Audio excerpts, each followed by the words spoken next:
Bismillahirrahmanirrahim. Alhamdulillahi rabbil alamin. Nahmaduhu wa nasta'inuhu wa nastaghfiruh.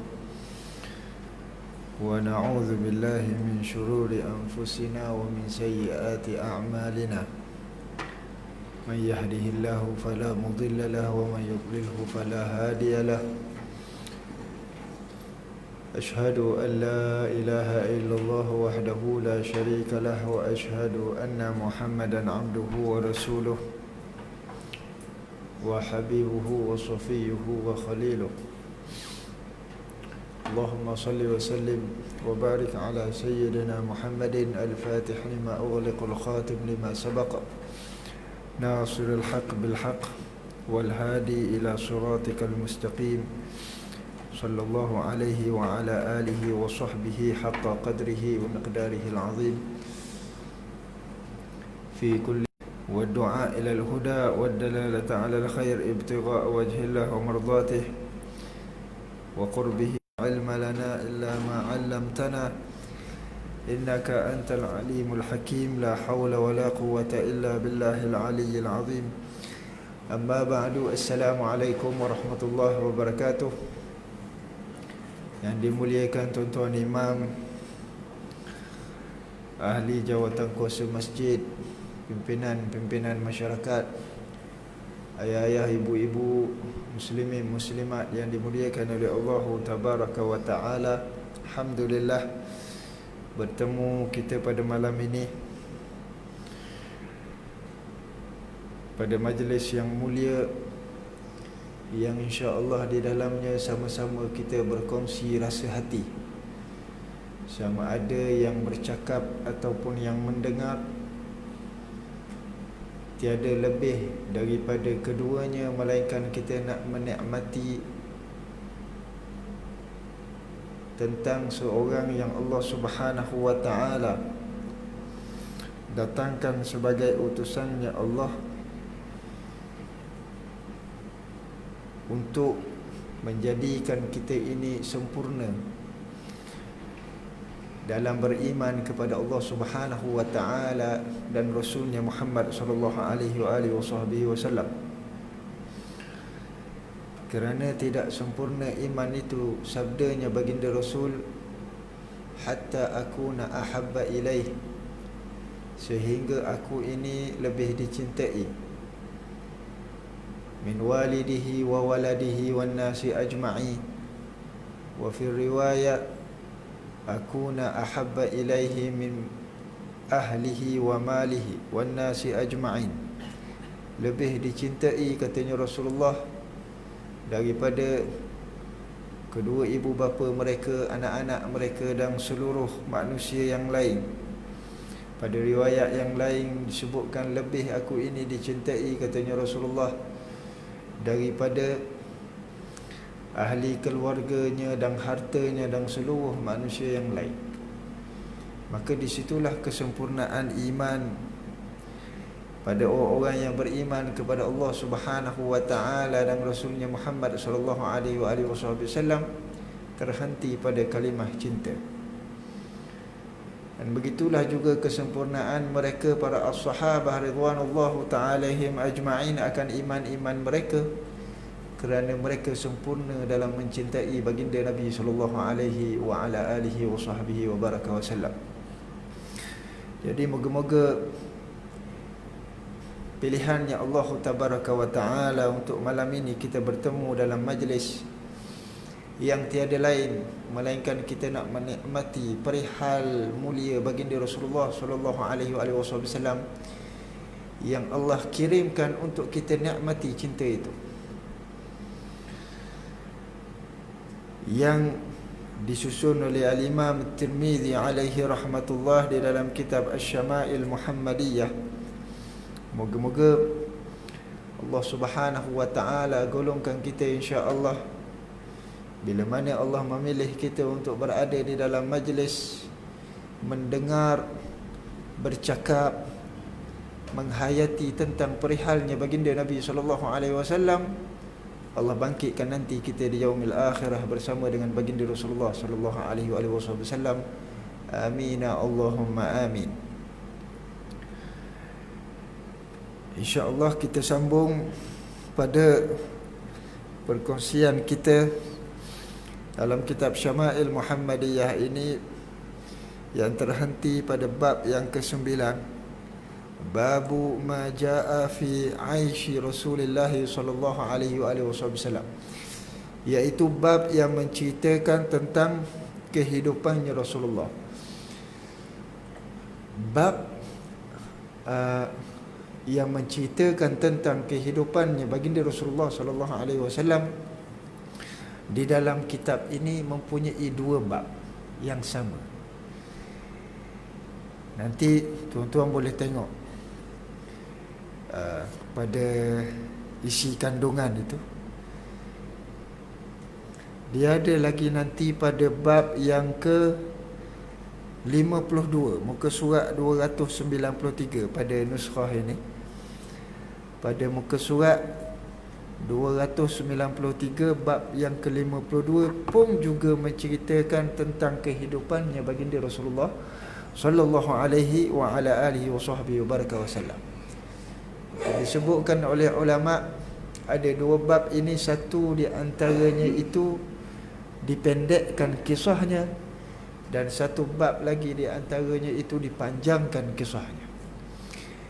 Kedua-dua bab itu adalah menceritakan kisahnya kehidupan baginda Rasulullah sallallahu alaihi wasallam yang meliputi perkara-perkara yang berkaitan dengan antaranya kesempitan pada hidupnya Rasulullah, dan juga perkara yang berkaitan dengan apa yang dimakan oleh baginda Nabi sallallahu alaihi wasallam. Pendek katanya, bab-bab yang menceritakan hadis-hadis yang menceritakan tentang kehidupannya Rasulullah sallallahu alaihi wasallam meliputi seluruh perkara yang disaksikan oleh mereka para as-sahabah radhiyallahu ta'ala alaihim ajma'in tentang cara hidupnya baginda Nabi sallallahu alaihi wasallam. Dari sudut kesederhanaannya, kadang-kadang nak sebutkan Rasulullah ni sempit hidup itu rasa tak sesuai, kerana Rasulullah sendiri memilih untuk berada dalam keadaan yang seumpama itu, dan Rasulullah lebih bahagia untuk berada dalam keadaan yang seumpama itu. Bukannya keadaan yang menyebabkan Rasulullah hidup sempit, hidup susah, jadi fakir miskin lah. Tapi kehidupan yang susah, yang sederhana itu merupakan satu kemuliaan di dalam sirah perjalanan hidupnya baginda Nabi sallallahu alaihi wa ala alihi wa sahbihi wa baraka wasallam.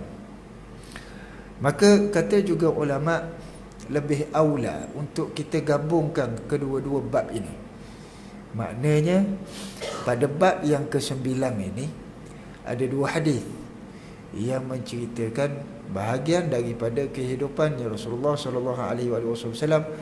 Nanti pada bab yang ke-52 itu sambung lagi tentang kehidupannya baginda Nabi sallallahu alaihi wasallam, yang menceritakan apa yang dimakan oleh Rasulullah, bagaimana kehidupannya ahli keluarganya baginda Nabi sallallahu alaihi wasallam, bagaimana Rasulullah mendidik ahli keluarganya itu hidup sederhana sebagaimana hidupnya baginda Nabi sallallahu alaihi wa ala alihi wasahbihi wasallam. Jadi kita mengambil bahagian daripada saranannya ulama untuk kita gabung kedua bab ini.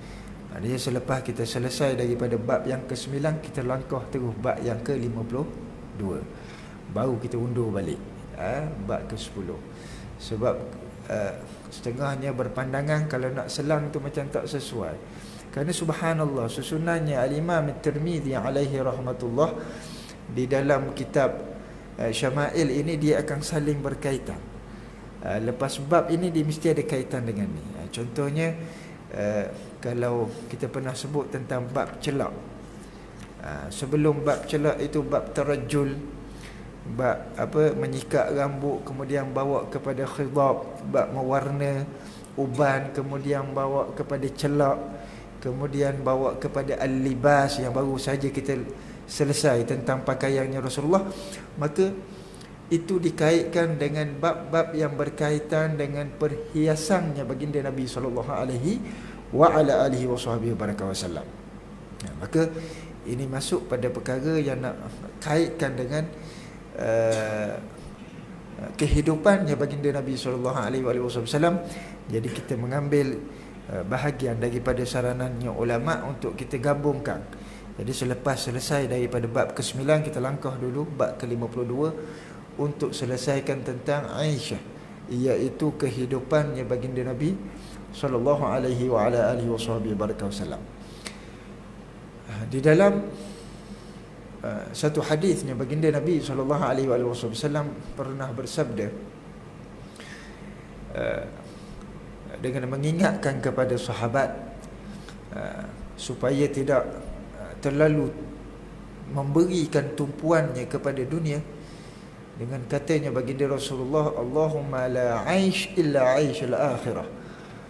Ya Allah, bahawa tidak ada kehidupan melainkan kehidupannya akhirat. Maka ini merupakan satu doa apabila kita melihat sesuatu yang takjub pada nafsu kita tentang keduniaan. Kita tengok ada rumah orang besar ke, kita tengok ni kereta besar ke, kita tengok yang ni cantik oleh yang ni cantik daripada dunia itu.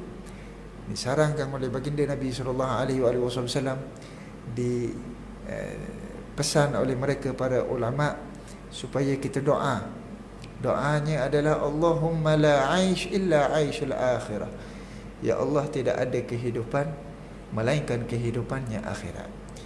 Subhanallah, di saat nafsu ini seronok dengan keduniaan yang melalaikan, kerana dunia ini, wamad dunya illa mata'ul ghurur, tidak ada sesuatu pada dunia ini melainkan sesuatu yang melalaikan.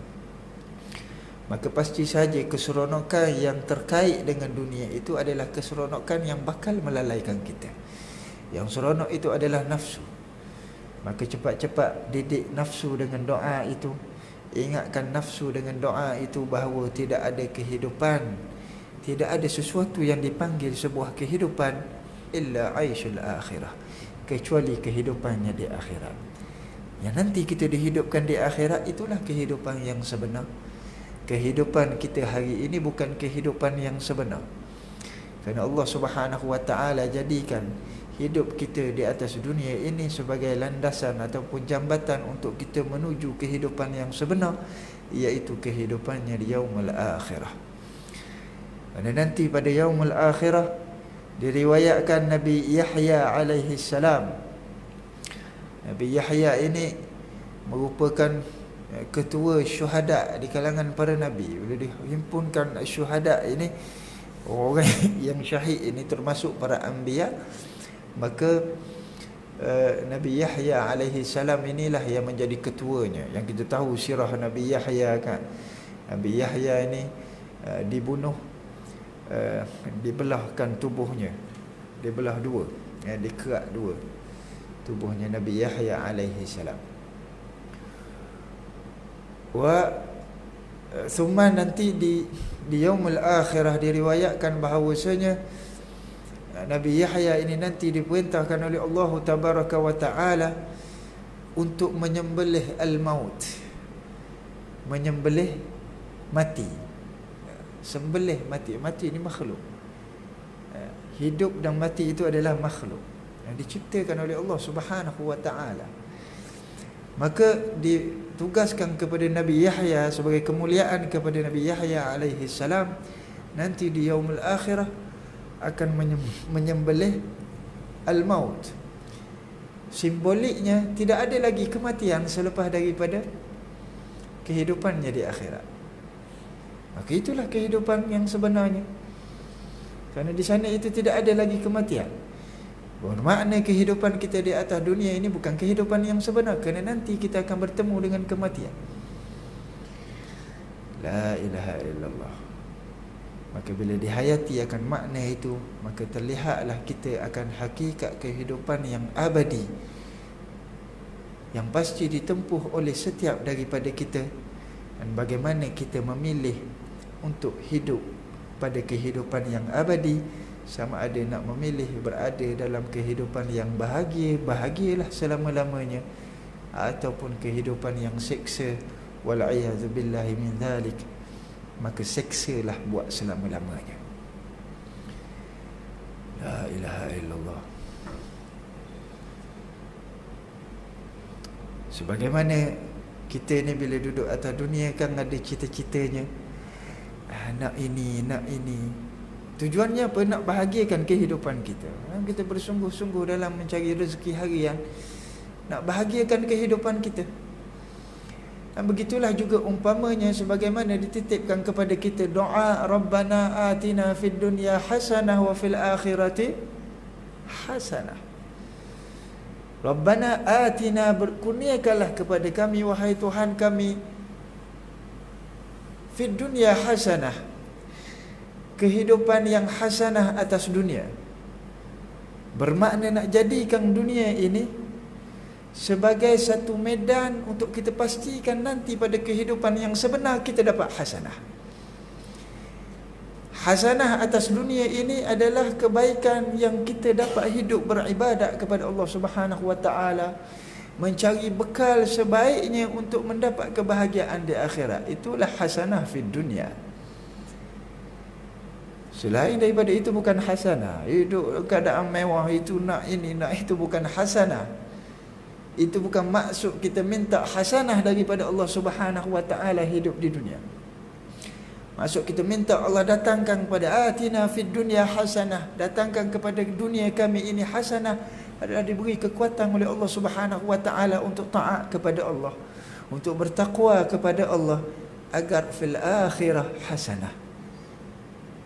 Moga-moga nanti di akhirat kita dapat hasanah.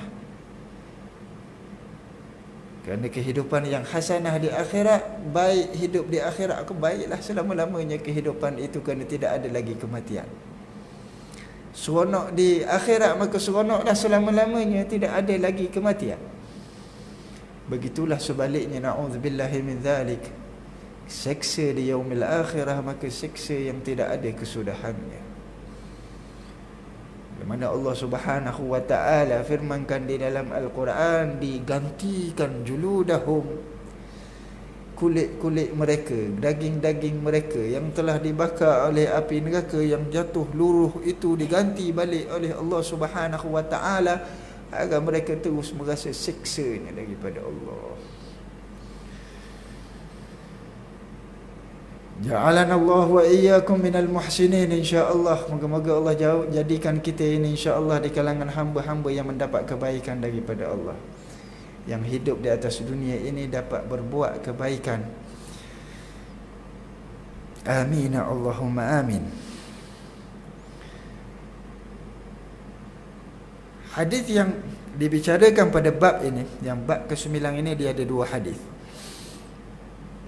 Hadis yang pertama, wa qala Abi Isa At-Tirmidzi alaihi rahmatullah, wa anfa'na bi 'ulumihi fid darain amin Allahumma amin. Haddatsana Qutaibah ibn Sa'id haddatsana Hammad ibn Zaid an Ayyub an Muhammad ibn Sirin, Muhammad ibn Sirina qala kunna 'inda Abi Hurairah wa 'alaihi thawbani mumashshaqani min kattanin fatamakhata fi ahadihima faqala bakhin. Pada riwayat dibacakan bakh, sini baca apa? Bakh ataupun bakhin.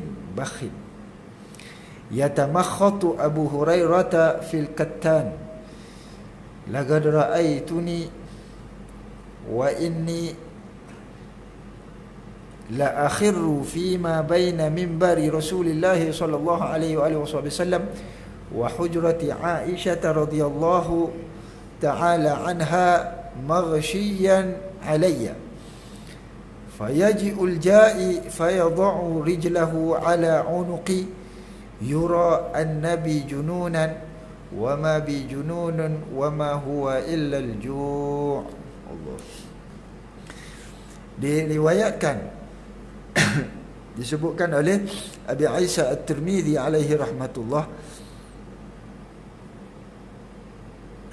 bahawa telah diberitahu kepada kami oleh Qutaibah Ibn Sa'id, diberitahukan kepada kami oleh Hammad bin Zaid daripada Ayyub daripada Muhammad bin Sirin.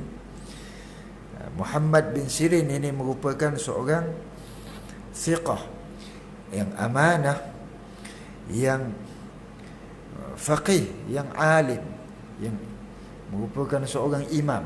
Ini seorang daripada at-tabi'in.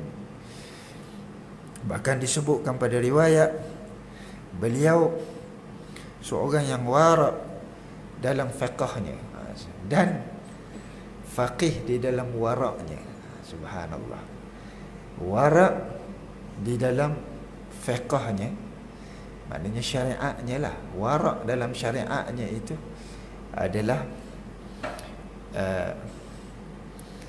sangat teliti, wabil khusus perkara yang berkaitan dengan halal haramnya. Itu wara' sebenarnya. KPI bagi wara' itu adalah menjaga soal halal haram. Syubhah ini tidak menjadi buruan mereka, melainkan yang safi, yang jelas, yang tulen halal. Ini wara' yang menjaga akan hukum hakamnya Allah Subhanahu wa ta'ala, yang menjaga hukum hakamnya syariat. Ini wara'.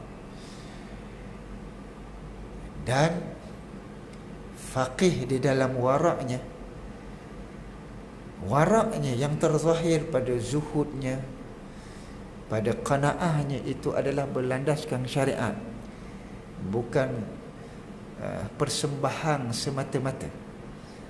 Bukan persembahan nak nampakkan diri itu zuhud, nak dapatkan diri itu soleh wala sebagainya pada pakaian, pada perbuatan, pada kata-kata, tetapi berlandaskan syariat, kuat syariatnya. Dan itulah disebutkan juga oleh ulama, perkara-perkara yang berkaitan dengan ilmu tasawuf ini adalah terjemahannya pada amalan, bukan pada kata-kata, bukan pada perbuatan semata-mata, ataupun yang dipersembahkan pada pakaian semata-mata, tetapi amalan yang datang daripada hati yang ikhlas, yang dipandu dengan syariat. Wahakala. Ini merupakan seorang tokoh besar di kalangan at-tabi'in. Sempat dengan 30 orang sahabat. Ini beliau Muhammad ibn Sirin ini sempat dengan 30 orang sahabat. Katanya Ibnu Aun, lam ara fid dunya mithluhu. Ini orang yang sempat, Ibnu Aun merupakan orang yang sempat dengan Ibnu Sirin, yang melihat perihalnya Ibnu Sirin ini, yang orang yang saleh, yang alim, yang wara', sehingga katanya beliau Ibnu Aun bahawa aku tidak pernah jumpa atas dunia ini orang macam dia. Subhanallah, maknanya orang yang hebat sangat. Maka dunia yang dikecapi oleh Ibnu Aun tak pernah ketemu orang yang hebat seumpama ini. Dalam riwayat ini kata Muhammad bin Sirin, yang pernah bersama dengan antara sahabatnya Abi Hurairah radhiyallahu taala anhu, yang diceritakan pada hadis ini, katanya beliau, kami bersama dengan Abu Hurairah radhiyallahu taala anhu, beliau memakai 2 helai baju yang bercelup warna. Celupan warna ini katanya ulama, celupan warna tanah berwarna merah. Warna tanah, ke tanah merah tak, warna yang seumpama itu. Dan baju jenis cotton. Ketan ini adalah cotton. Jadi memakai 2 helai baju. Cotton, kain cotton ni kain yang baik lah, yang bermutu. Jadi dipakai pada hari tersebut, pada ketika itu 2 helai baju. Beliau hendak membuang hingus pada salah satu bajunya. Mana nak jadikan satu bajunya itu, mungkin dia ada 2 lapis baju yang dia pakai, di luarnya dan di dalamnya. Maka Maka dijadikan salah satu daripada bajunya itu untuk mengesak hingus dia, untuk mengeluarkan hingusnya. Maka disebutkan oleh Abi Hurairah Bakh ini merupakan satu kalimah yang sentiasa disebut apabila nak menzahirkan rasa gembira ataupun rasa redha dengan sesuatu perkara, ataupun ucapan-ucapan yang nak menterjemahkan rasa hati yang seronok, yang teruja dan sebagainya. Itu disebutkan bakh. Kalau Arab biasa sebut ya bakhat. Maka disebut begitu, ya tamakhatu Abu Hurairah fil katan. Jadi Abu Hurairah mengeluarkan hingusnya dengan satu daripada pakaian, daripada kain cotton itu. Katanya Abu Hurairah, laqad ra'aituni, aku terkenang. Ra'aituni ini maksudnya sesuatu yang singgah pada hatinya Abu Hurairah. Kenanganlah, satu zikriyah. Ini merupakan perbuatan hati. Yang kita terkenangkan sesuatu itu merupakan daripada perbuatan hati. Seumpama sangkaan dan sebagainya. Kerana itu diingatkan kepada kita husnudzan billah wa husnudzan bi ibadillah. Sangkalah baik pada Allah dan sangkalah baik dengan hamba-hambanya Allah. Disebutkan juga pada riwayat yang lain, jangan bersangka buruk pada makhluknya Allah. Jangan bersangka buruk dengan sesuatu perkara. Kerana sangkaan itu adalah perbuatan hati. Bila sebut perbuatan hati, buruk perbuatannya adalah lebih buruk lagi nilainya daripada perbuatannya anggota. Begitu juga dengan ketaatan. Ketaatan hati ini lebih tinggi nilainya daripada ketaatannya anggota.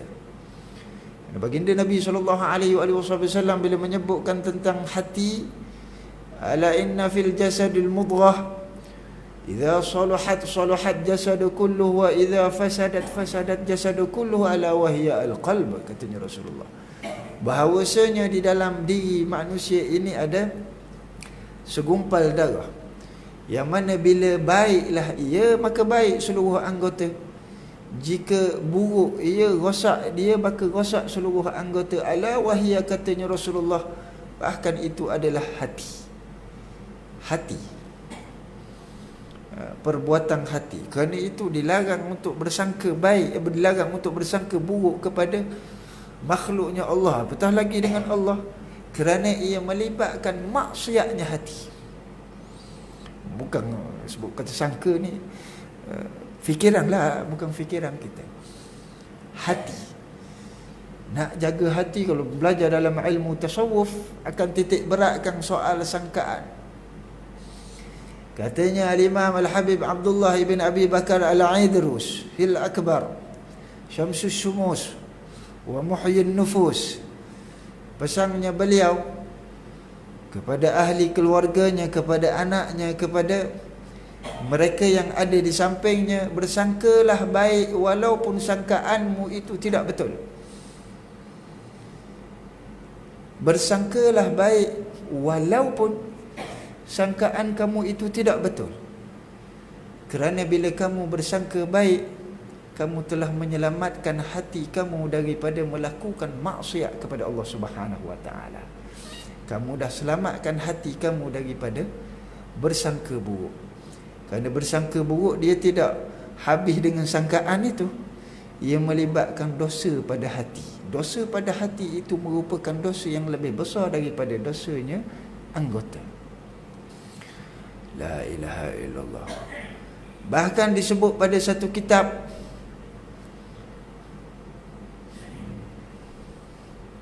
tentang mereka yang rasa tidak seronok, yang rasa tidak seronok dengan kedatangannya Ramadan. Rasa tidak seronok ni di mana? Di hatilah. Rasa tidak seronok dengan kedatangannya Ramadan ataupun mungkin rasa benci, rasa menyusahkan orang je datang Ramadan dan sebagainya, itu merupakan satu di antara dosa yang besar. Satu di antara dosanya yang besar. Kenapa? Kerana hati yang rasa tidak seronok dengan anugerahnya Allah Subhanahu wa taala melalui Ramadan al-Mubarak. Allahu akbar. Maka disebutkan dalam hadis ini, aku terkenang katanya Abi Hurairah, ketika aku tersungkur pengsang di antara mimbar Rasulullah dan bilik Sayyidatina Aisyah radhiyallahu taala anhu. Sebagaimana kita tahu kan, baina mimbari wa baiti raudhatun min riyadil jannah, di antara mimbar dan rumah aku itu adalah satu taman di antara tamannya syurga Allah Subhanahu wa taala. Dikaitkan juga rumahnya Rasulullah ini dengan hujrah Sayyidatina Aisyah, bilik Sayyidatina Aisyah radhiyallahu taala anha. Kan ada kisah dia, atau sempat tak masa ini. Sayyidatina Aisyah dulu waktu Rasulullah sallallahu alaihi wasallam masih hayatnya baginda, Sayyidatina Aisyah dia ada bilik khas. Kemudian rumah Rasulullah itu dia ada satu ruang yang ditutup dengan separuh atap. Jadi di situlah Rasulullah biasa duduk menyambut tetamunya dan sebagainya. Bahkan Rasulullah baring pun di situ. Maka ringkas ceritanya, setelah wafatnya baginda Nabi sallallahu alaihi wasallam, yang akhirnya terhasil keputusan bahawa Rasulullah ini dikebumikan di tempat baginda wafat, maka Rasulullah dikebumikan di biliknya ataupun tempat duduknya Rasulullah di dalam rumah itu. Maka Sayyidatina Aisyah radhiyallahu taala anha, ini subhanallah kecintaan seorang isteri.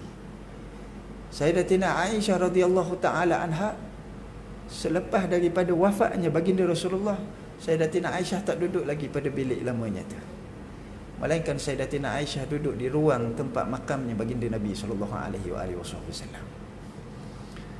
Sehinggalah wafatnya sehingga wafatnya, Allahumma salli ala Muhammad, Sayyidina Abi Bakar As-Siddiq radhiyallahu taala anhu, ayahandanya Sayyidatina Aisyah yang dimakam di situ. Disitulah lagi tinggalnya Sayyidatina Aisyah. Sehinggalah dibuat satu tabir bila dikebumikan Sayyidina Umar Al-Khattab radhiyallahu taala anhu. Bila dikebumikan Sayyidina Umar juga di bahagian kawasan di tempat pengebumiannya baginda Rasulullah sallallahu alaihi wasallam dan Sayyidina Abi Bakar, maka ketika itulah Sayyidatina Aisyah membuat satu tabir yang nak memisahkan antara duduknya beliau dengan makamnya Rasulullah. Maka selepas daripada itu, Sayyidatina Aisyah bila nak ziarah makamnya Rasulullah setelah ada makamnya Sayyidina Umar, Sayyidatina Aisyah akan berhijab. Subhanallah, walhal ahli al-qubur. Ini pegangan yang ditinggalkan oleh mereka para as-sahabah radhiyallahu ta'ala alaihim ajma'in. Hum hayyun fi quburihim. Sebagaimana Allah Subhanahu wa taala firmankan di dalam Al-Quran, adakah kamu kira mereka itu mati? Para syuhada itu mati? Bal ahyahum, bahkan mereka itu hidup di sisinya Allah Subhanahu wa taala. Dan ditunjuk syariatnya oleh Sayyidatina Aisyah radhiyallahu taala anha. Yang Sayyidatina Aisyah waktu Rasulullah boleh pergi mari lagi di situ, Sayyidina Abu Bakar boleh mari lagi situ. Bila datang makamnya dikebumikan Sayyidina Umar, terus Sayyidatina Aisyah buat tabir. Dan Sayyidatina Aisyah bila ziarah makamnya Rasulullah, walaupun ziarah kubur, Sayyidatina Aisyah akan tutup auratnya. Subhanallah. Ini akidahnya Sayyidatina Aisyah dengan ahli al-qubur. Wa hakadha ma'abira masjid. Kita habiskan sikit Kemudian datang seorang meletakkan kakinya bila pengsangnya, teringat tentang pengsangnya Abu Hurairah radhiyallahu taala anhu di kawasan mimbar dan biliknya Sayyidatina Aisyah. Ketika pengsan itu tak bergerak dia. Katanya Abu Hurairah, kemudian datang seseorang meletakkan kakinya di tengkukku. Ini bukan perbuatan khianat ini. Ini kebiasaan yang dibuat oleh orang pada zaman ketika itu. Bila nak sedarkan orang pengsan, dia buat begitu. Dia letakkan kaki di tengkuknya. Sini tu tahulah, kita tak pernah buat gitu kan. Kita ganji air. Ini bukan perbuatan yang keji, tak. Ini perbuatan yang ghalibnya orang di situ, bila orang pengsan nak sedarkan, dia letak kaki di lehernya. Maka katanya Sayyidina Abi Hurairah radhiyallahu taala anhu, dia bukan perbuatan kerana nak sedarkan daripada pengsan. Perbuatan bila didapati orang itu dia ada hilang akal ataupun minta maaf sebut gila. Jadi disangkakan pengsannya dalam keadaan tak sedar. Abi Hurairah radhiyallahu taala anhu itu disangka oleh seseorang itu dia ni hilang akal ketika itu ataupun gila ketika itu, maka dia letakkan kaki di lehernya. Kerana ghalibnya orang ketika itu bila dapati orang gila, maka dia letakkan kakinya pada leher orang tersebut, nak sedarkan dia daripada hilang warasnya ketika itu, hilang akalnya ketika itu. Dan kemudian katanya Abu Hurairah, dia menyangka aku gila sedang aku tidak gila, tapi aku kelaparan. Subhanallah.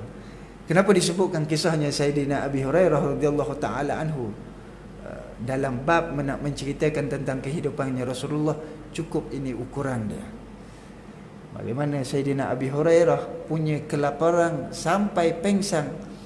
Abi Hurairah radhiyallahu taala anhu, begitulah apa yang dilalui oleh baginda Nabi sallallahu alaihi wasallam, walaupun Rasulullah tidak pengsan, tetapi syiddatul ju', dalam keadaan lapar yang amat sangat, sebagaimana yang diriwayatkan bila mana para sahabat mengikat perut mereka dengan seketul batu, tiba-tiba dilihat perutnya baginda Nabi sallallahu alaihi wasallam diikat dengan 2 ketul batu. Maka lebih lapar baginda Nabi sallallahu alaihi wasallam. Cukup nak dilihat daripada peristiwa yang disebutkan oleh Abi Hurairah ataupun yang dikenang oleh Abi Hurairah radhiyallahu taala anhu.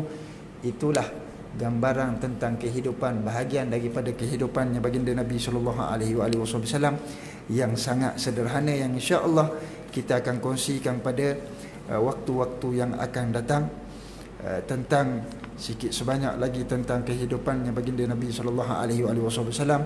Moga-moga sedikit sebanyak yang kita kongsikan pada malam ini ada manfaat yang baik daripada Allah Subhanahu wa taala untuk kita. Moga-moga Allah Subhanahu wa taala hidupkan hati kita dengan kecintaan kepada Rasulullah, menghayati kehidupannya baginda Nabi sallallahu alaihi wasallam, agar hidup hati kita ini untuk sanjung kemuliaannya baginda Nabi sallallahu alaihi wasallam yang korbankan pada dirinya untuk hidup di dalam keadaan yang sempit, dalam keadaan yang susah, dalam keadaan yang tidak cukup serba-serbi untuk nikmat agama kita hari ini, untuk nikmat iman kita hari ini. Moga-moga Allah Subhanahu wa taala jadikan perkongsian ini perkongsian yang memberi manfaat kepada hati kita insya-Allah. Allahumma inna nas'aluka al-ilman nafi'a wa rizqan wasi'a wa qalban khashi'a wa amalan mutaqabbala. Allahumma habbibna ila habibika Muhammad. Allahumma habbibna ila habibika Muhammad. Allahumma habbibna ila habibika Muhammad sallallahu alaihi wa ala alihi wa sahbihi wa baraka wa sallam. Ya Rab, cintakanlah untuk kami, sesungguhnya Engkau yang maha mencintai kepada kekasihmu Rasulullah sallallahu alaihi wa alihi wasallam, agar tidak berdenyut nadi kami ini, tidak berdegup jantung kami ini, melainkan ada bahagian di dalamnya denyutan cinta dan kasih kepada baginda Nabi sallallahu alaihi wa ala alihi wasallam. Warzuqna ya Rabbana kamal mutaba'ati lahu zahiran wa batinan fi afiyatin wa salamatin birahmatika ya arhamar rahimin, ya arhamar rahimin, ya arhamar rahimin. Walhamdulillahi rabbil alamin. Walafu minkum wa maaf. Ambil masa lebih sikit. Wallahu alam. Assalamualaikum warahmatullahi wabarakatuh.